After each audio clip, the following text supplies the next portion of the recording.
Chicago Bulls offseason news, rumors, contract extensions, and injury updates. So I don't know what it is or when it started happening, but as of late, it seems like the Bulls are always hampered by injuries. Now, I know a lot of teams have injury problems, probably every team, but it seems like every year the Bulls have a rash of injuries. Probably from memory serves me at least 2016, but obviously it happened before then with the whole Derrick Rose situation. But already this year, it hasn't officially been confirmed what the injury is, but we are led to believe that Justin Lewis, are the guy that Bulls signed the night of the NBA draft. He was undrafted, but a lot of teams really wanted him. We signed him to a two-way deal. He's like a wing slash power forward player. There are reports and people are believing that he has a really serious knee injury, and I'm guessing based on what we've heard, although not official as of this recording. I'm recording this video on Sunday night, August 14th, that Justin Lewis will probably miss a lot of time and most likely the entire NBA season. Not officially been announced yet, but I'm just speculating on what the prognosis and the time window will be. So we are going to be without Justin Lewis. Now, he was a two-way player, most likely without him. We weren't really going to count on him for a lot, but I think personally in the second half of the season, he would have been playing a lot more than less and been a backup that actually makes the rotation. I just had a feeling with the tools that he has. Now, it's possible he wouldn't have got minutes, but if you look at our depth at the power forward position, we don't really have a true power forward. Granted, it's positionless basketball these days, but we have Patrick Williams, who, missed most of last year. We have Derrick Jones Jr. would probably be the backup forward, in my opinion. And then we have Javonte Green, who I don't want to see at the power forward because then he's really undersized for that, but he's such an athletic monster that he can do it. Those are probably our three candidates for power forward right now. People are talking that Marko Simonovic can play power forward now, and maybe he can, but I still pencil him in as a center versus a power forward. Of course, you always got old reliable Tony Bradley. Well, he's not really old. Who people are really mad about that he had a bad year last year. It's not like we paid him a lot. I always talk about Tony Bradley.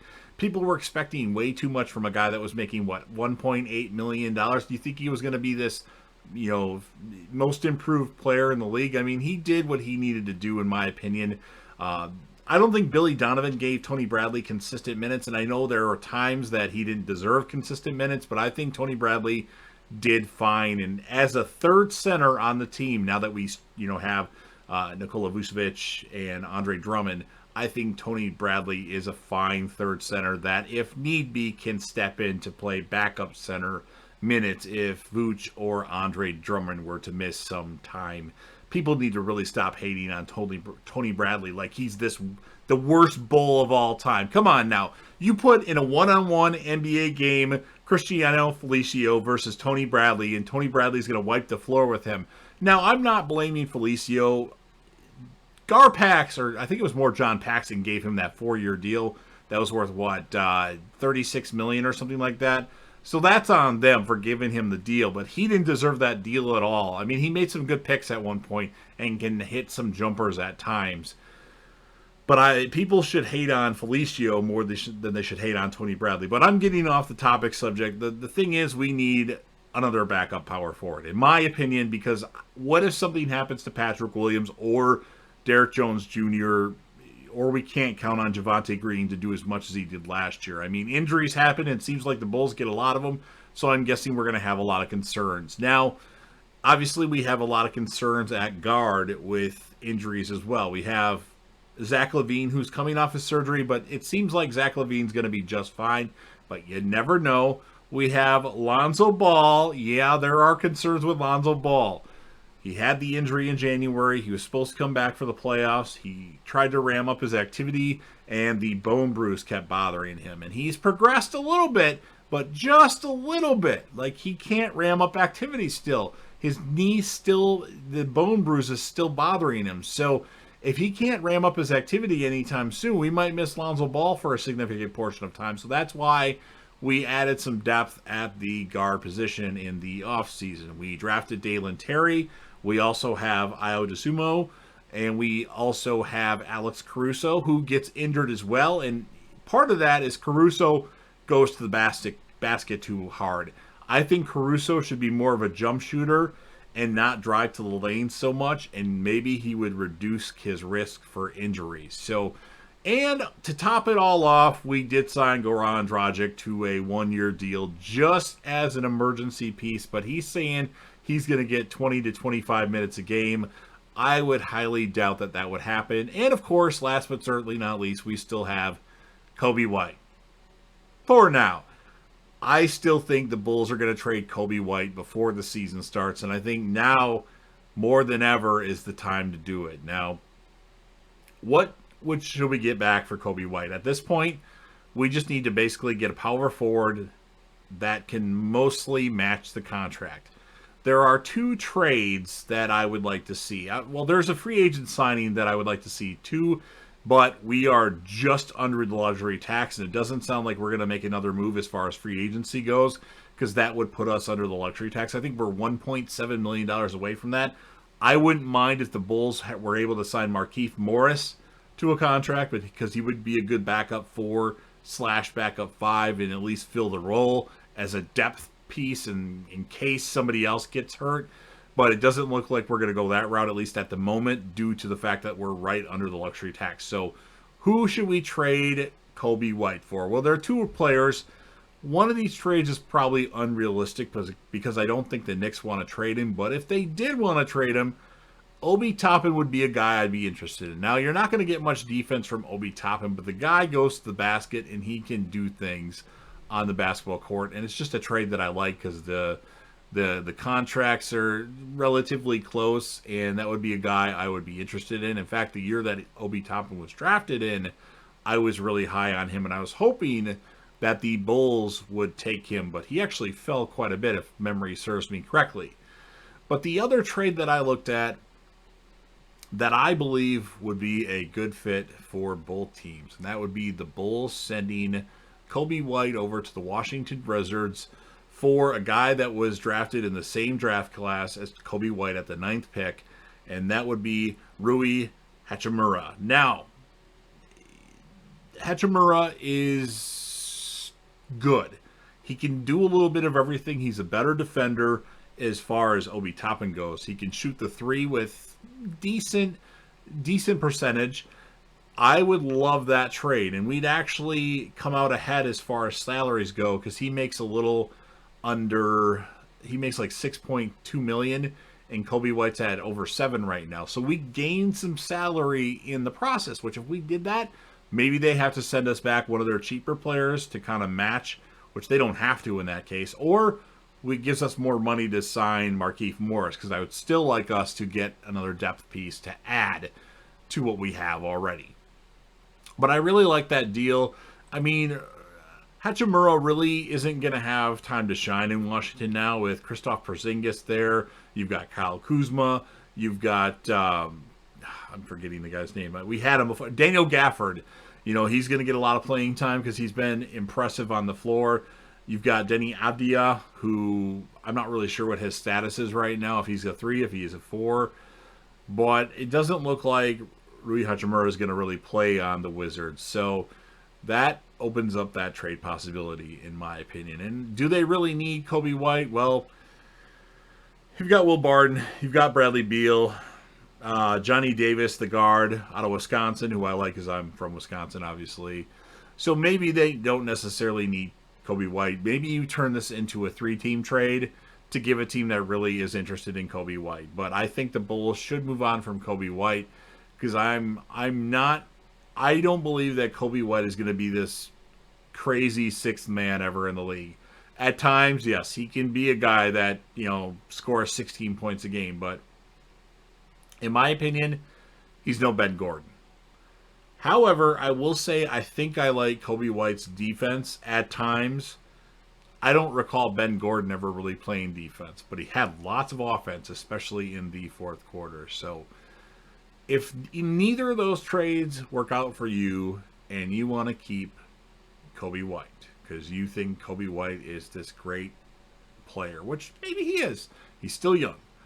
Here's another trade, and I might get canceled for this. I know this is going to be an unpopular opinion, but I am tired of dealing with the injury concern of Lonzo Ball. It was talked about before we even signed him that, hey, he gets injured a lot, but he would be a good fit on this team. We already have perimeter defenders that can play the guard position if we didn't have Lonzo anymore, like Alex Caruso and Ayo Dosunmu. So what if we were to trade Lonzo Ball? I said it. My lips are getting really dry all of a sudden. So, well, I talk a lot and that's what happens. So, Lonzo Ball, now there's a trade that I think would work just perfect for Lonzo Ball, and we could keep Kobe White. The player that we would get back in return, and I've mentioned this on the channel before, so if you've heard me talk about this guy before, I apologize if you're tired of hearing me talk about him. But trade Lonzo Ball to the Orlando Magic for Jonathan Isaac. Now, Jonathan Isaac has missed a lot of time in the past 2 years due to injury, so we'd have to get medicals on him and make sure that he's going to be good to go. But I really like Jonathan Isaac as a fit for the Bulls. Guy is an elite defender, at least he was an elite defender, and 2K loves to give him the defensive player of the year a lot, and he does all those things. He rebounds the ball, he can block shots, he can score, 10 to 15, 20 points a game if need be.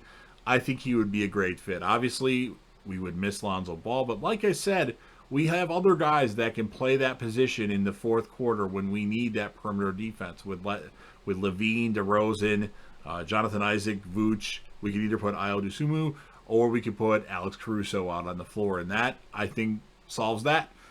That's what we need to do, and, well, I'm forgetting about Patrick Williams in that equation, and maybe getting Jonathan Isaac doesn't really bode well for Patrick Williams. But in the case that DeMar DeRozan doesn't stay with the Bulls, and that's the same reason why I wouldn't mind Rui Hachimura as well, because let's just say DeRozan does not have anything close to a season that he has last year. Would the Bulls look at trying to trade DeMar DeRozan in the next offseason? Because he'd be a free agent after next season's over with. It's possible. I really like what I've heard about DeMar DeRozan as of late. How much he's been working with Patrick Williams and Dalen Terry. He keeps playing ball and, getting his skills sharpened and whatnot. And he just continues to just play basketball. And, that's all he wants to do. So I really like DeMar DeRozan for that.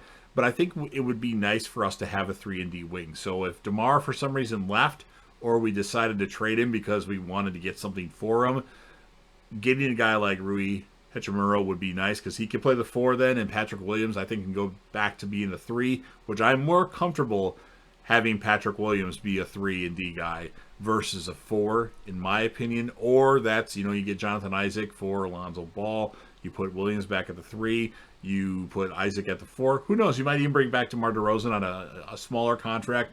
Granted, he's deserved a big contract, but I wouldn't pay him anything more than he's making now.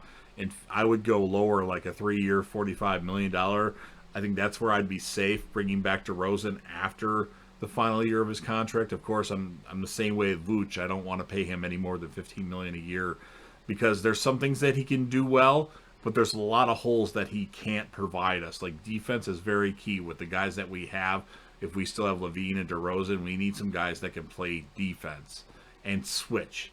Right now, DeMar DeRozan, he's not a defensive guy. He can tip a lot of balls, though, so that's a plus. So there are my thoughts. I know I rambled a lot, and I tend to do that because I just like to talk. But if Justin Lewis, most likely, will probably miss most, if not all, the season, we need to get a guy that can be the backup 4. It doesn't seem like we have a lot of money to sign even a cheap minimum contract because that would put us over the luxury tax. So if that's not the case and we're not able to, or if that's the case and we're not able to sign a guy like Markieff Morris, then I would look at a trade of Kobe White for either Obi Toppin, which is probably unlikely unless Tom Thibodeau wants to get rid of him, which I don't think is the case, although he doesn't really play that great of defense. I think he's improved, though. Or if it's possible to get Rui Hachimura from the Wizards. I think I like both of those trades. And if you want to keep Kobe White, because you're a big fan of Kobe White, which I'm not, I've given up on the guy. He's good at times, but there's just times where I want to pull my hair out. You know, all the hair I have on my body. Trade Lonzo Ball. You know, trade him.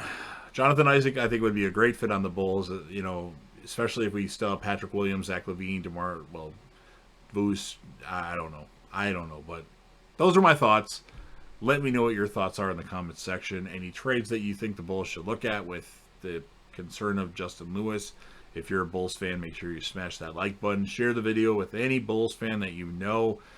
Last, but certainly not least, you're watching the video anyway, so don't forget to hit that sub button. Subscribe to the channel, join the team, share your damn support, and be a part of something special. And JDev will return.